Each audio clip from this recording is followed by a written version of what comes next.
નમસ્કાર નમસ્કાર નમસ્કાર. આજ રોજ ગુજરાત રાવણ યોગી સમાજ ટ્રસ્ટ ડાકોર ધર્મશાળાએ છેલ્લા 6 જીવન સાથી અત્યાર સુધી એ લોકોએ મહેનત કરીને આ બધી મહેનત કોના માટે કરે છે? મારા માટે નથી કરતો, કારણ કે મારા તો 62 વર્ષ થઈ ગયા છે. મારે તો પત્ની છે, બાળકો છે.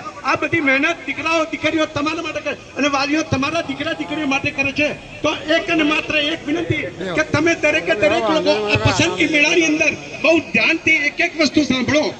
આની અંદર તમે જુઓ તો પસંદગી મેળામાં પસંદગીમાં થયેલા છોકરાઓ કોઈ ગ્રેજ્યુએટ છે, કોઈ રિક્ષા ચાલક છે, કોઈ શાકભાજી ધંધો કરે છે, કોઈ ટૂંકમાં જાત જાતના અભ્યાસ કરે, કોઈ દીકરીઓ BHMS છે, કોઈ ડોક્ટર છે. તમને દરેકે દરેકને યોગ્ય પાત્ર અહીંયા રૂબરૂ જોવા મળે છે.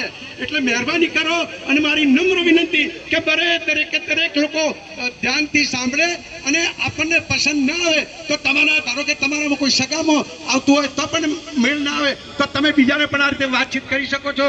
અને આ રીતે તમારું એક આ 6થા સમૂહ લગ્નમાં એક આ ગુજરાત રાવણ યોગી સમાજ ટ્રસ્ટ જીવન સારી પસંદગી મેળામાં બહુ સહયોગ આપો.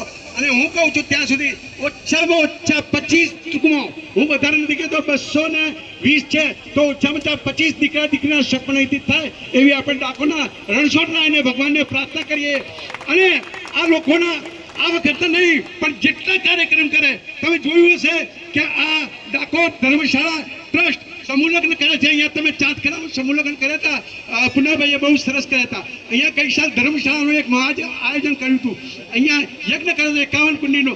આજે પસંદગી મેળો છે અને ધર્મશાળામાં પણ એક બીજી વાર આપણે બધા અહીંયા છીએ તો મહારાજે કહ્યું તેમ આપણે ફૂલની તો ફૂલની પાંખડી પણ ધર્મશાળામાં આવીએ અને એ રીતે આપણે સહયોગ આપીએ. વધારે નહીં કહું કેમ કે હું પાટણથી આવ્યો છું અને પાટણ પણ હું એક આ વાત કરું કે મને ગમતો જીવન સાથી અત્યાર સુધી 200 દીકરા દીકરીના સપન મારા જોડે ફોર્મ દ્વારા થયેલા છે. 200 દીકરા દીકરીના હાલ મારા મોબાઈલની અંદર 200 છોકરાના છોકરીઓ પણ તો આપણે અહીંયા તો રૂબરૂ જોવા મળે છે. જો મારી પાસે ફોટા દ્વારા બધી વિગત દ્વારા જો સફળ થઈ શકતા હોય તો તમે રૂબરૂમાં આ એક સરસ લાભ લો. આભાર આભાર આભાર.